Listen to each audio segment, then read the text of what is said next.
Islam fixes a lot of the problems that men are currently facing. The problems we're discussing on this show, Islam fixes all of them, right? That's the first thing about Islam.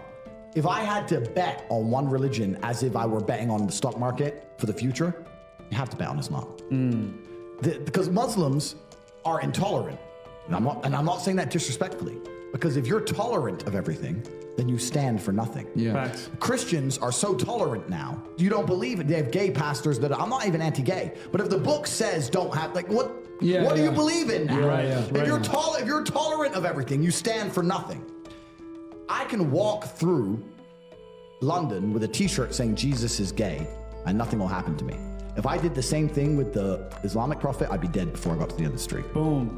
I became much more happy after I became Muslim. So I would like to invite everybody to become a Muslim, just because it brings peace to your soul and peace to your heart. It is the truth, it resonates with heart and soul. At least look at it from an Islamic perspective, try to read and study the life of the Prophet, try to understand what the Muslims believe, not so much the behavior of Muslims, because there are a lot of Muslims that don't live like Muslims, including myself. I don't always live like a Muslim. I should, we all do, but you should look at the example of all examples, and it was the Prophet. And if you study his life, perhaps you find guidance that leads you to the truth.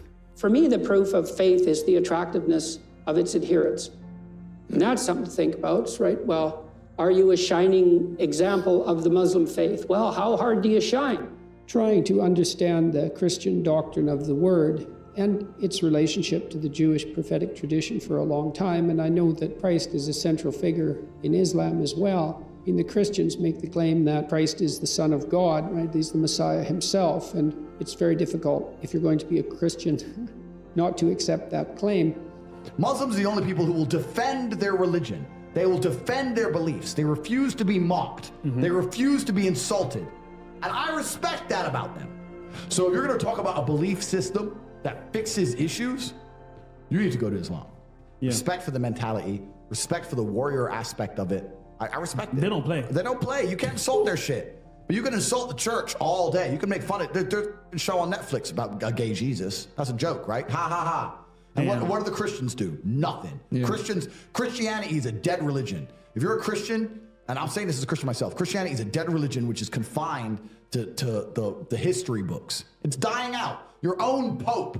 The Pope goes up there and talks LGBTQ shit now. That's crazy. It is over. You don't stand for anything. You don't believe in anything. You have no boundaries. You're walked on. You're mocked. The whole thing is a joke. Being a Christian now is nothing more than advertising you're a loser. It's a losing religion because you've lost to Islam.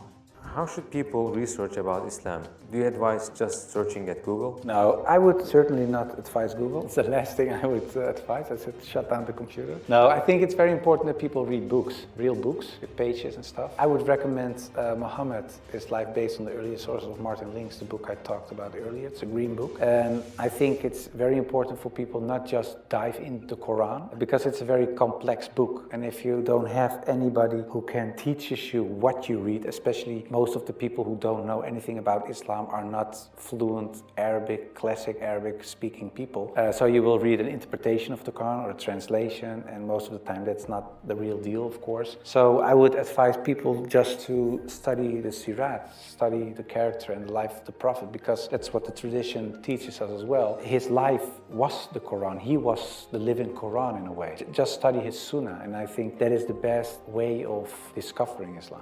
Some of the best countries in the world today are the first world Muslim nations. Qatar, you can go to Qatar, you can fall asleep with $1 million on your lap in the middle of the street. Nothing's going to happen to you. Saudi Arabia as well? You can go to Saudi, nothing will happen to you. You can go to Dubai, UAE, nothing's going to happen to you. They leave their cars parked with the keys inside. It's so safe. Wow. It's so safe.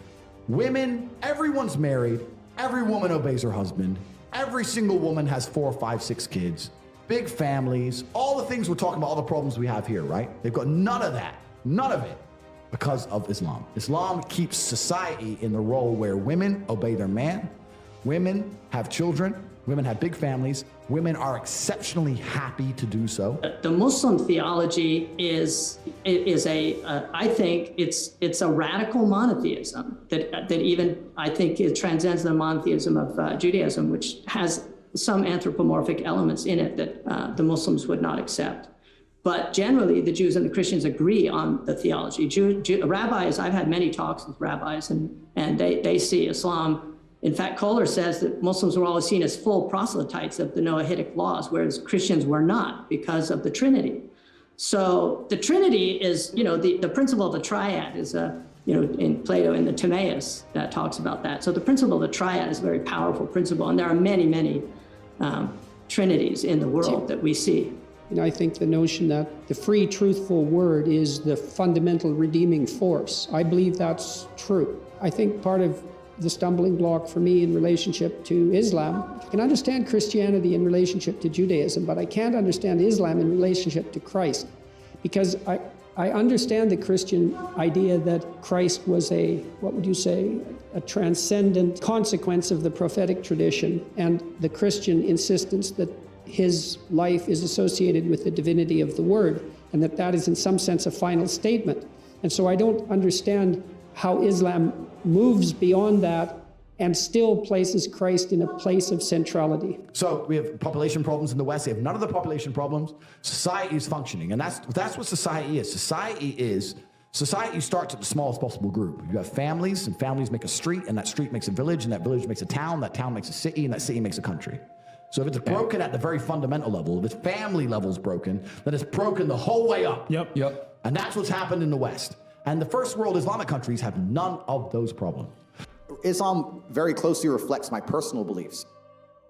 And then he said, tell me about Islam. And he said, Islam is that you make the testimony of faith, that you pray 5 times a day, that you fast Ramadan, that you pay zakat, and that you, if you're able to, you make a pilgrimage once in your lifetime to Mecca. And the Prophet Muhammad said, faith is to believe that there's only one God, and that Muhammad, which includes all the previous messengers, is a messenger of God, to believe in angels, to believe in the books that God has revealed, to believe in the last day, the day of judgment, and to believe in the measuring out of good and evil, that good and evil is part of life. To figure out how to be a Jew and a Christian and a Muslim at the same time. But become Muslim, that's the best way, because the beauty of Islam is you get the Old Testament, the New Testament, and the Last Testament. I mean, that really is, for me, even the Jews acknowledge this, because Islam in many ways is a universalized Judaism. It's Judaism for the Gentile. We have the mikvah, they do ghusl, we have ghusl. I mean, which is the ritual, the baptism, a total immersion in water ritually to purify yourself, which is done at least once a week. If we need a God to believe in to preserve morality and decency amongst humanity, then let's have a God that people actually fear and respect. And that's why Islam's the only religion left on the planet. There's no other religion you can possibly name that even matters. A way to feel better. It wasn't like that. I just truly respect and understand that God is real. And I truly respect and understand that with my own eyes, what I've observed, the truest way to show respect to God is through Islam. It's that baseline morality that they can't corrupt that they're afraid of. It's why they're afraid of Islam. It's why they're afraid of me. It's why they're afraid of people who sit and say there is more to life and existence in this and the next. Then men and women will stay families again. People will have children. And all the world's problems will be fixed. They'll chase their goals. Absolutely. I call for the Islamification of the entire Western world, because otherwise we have atheistic countries. And when you remove religion, now what do you have? People are now adhering to woke ideology and this new insane religion. Everybody has a religion. If you remove Christianity from the West, you don't have atheists. You now have these people adhering to this woke, new world liberal psychopathy where people are doing absolutely insane and disgusting things to each other and children. And they're sitting there saying that that's progressive somehow.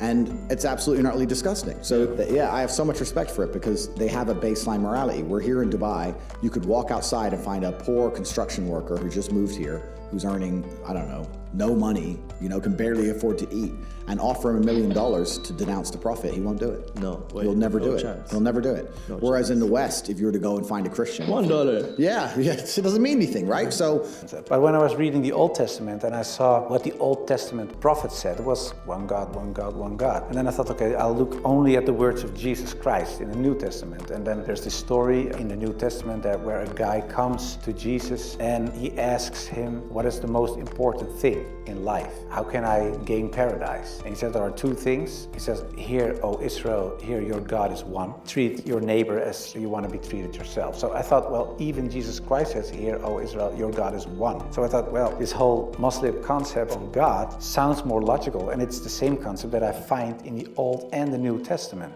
And my hand was on a page with Surah 22, ayat 46. And it says, it's not the eyes that are blind, but the hearts. And I thought to myself, that really is my problem, because it wasn't the eyes. I really could see what I'd written down myself. Nobody forced me to write this book. Nobody said you have to write this or that. I started writing myself, and I could see it with my own eyes, but I still couldn't accept the fact that I said he is a prophet, there is this one God. I just couldn't. So it wasn't my eyes that were blind, but it was really my heart. I couldn't accept it. Or the whole doubting issue, it disappeared like snow for the sun. And I thought to myself, well, I think I'm a Muslim. Well, and then of course I had to tell other people.